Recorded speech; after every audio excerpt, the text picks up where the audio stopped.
নমস্কার বন্ধুরা, তৃষা লাইফস্টাইলে আপনাদেরকে স্বাগতম। আজ আমি আপনাদের সাথে শেয়ার করছি ইলিশ মাছের মাথা দিয়ে মুগ ডাল রেসিপি। তো তার জন্য আমি এখানে 3 পিস ইলিশ মাছের মাথা নিয়েছি আর এটাকে আমি ভেজে নিয়েছি। আর ওই ভাজা তেলের ভিতরেই আমি ডালগুলোকে ভালোভাবে ভেজে নেব। তো এখানে আমি ডালগুলো দিয়ে দিয়েছি আর এখন এর ভিতরে লবণ আর একটু হলুদ দিয়ে ডালটাকে কিছু সময় ভালোভাবে ভেজে নেব।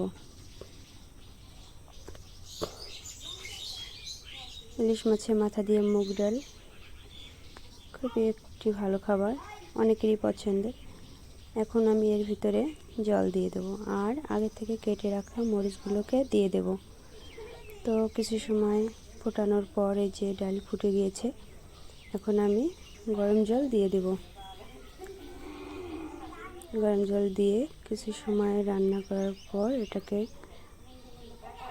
নামিয়ে কড়াইতে তেল গরম করে এই তেলের ভিতরে আমি 5 ফোড়ন আর তেজপাতা আর 2টা শুকনো লঙ্কা দিয়ে দেব। এখন আগে থেকে ভেজে রাখা মাছগুলোকে একটু দিয়ে দেবো। মাছটা আমি ভাঙবো না, ভাঙলে পুরো ডালটাই কাটা কাটা লাগবে।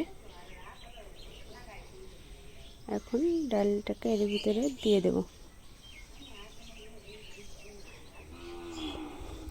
আর আমি এই ডালের ভিতরেই আগে থেকে ভেজে রাখা ধনিয়া গুঁড়া, জিরা গুঁড়া আর গরম মশলা গুঁড়া দিয়ে দেব।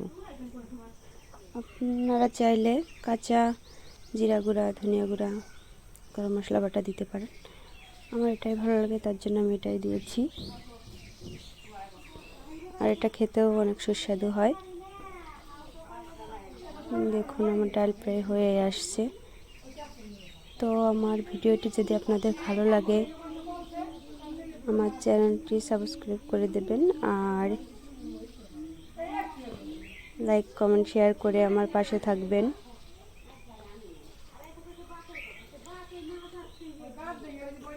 আর ভিডিওটি যদি ভালো লাগে একবার হলেও বাসায় ট্রাই করবেন।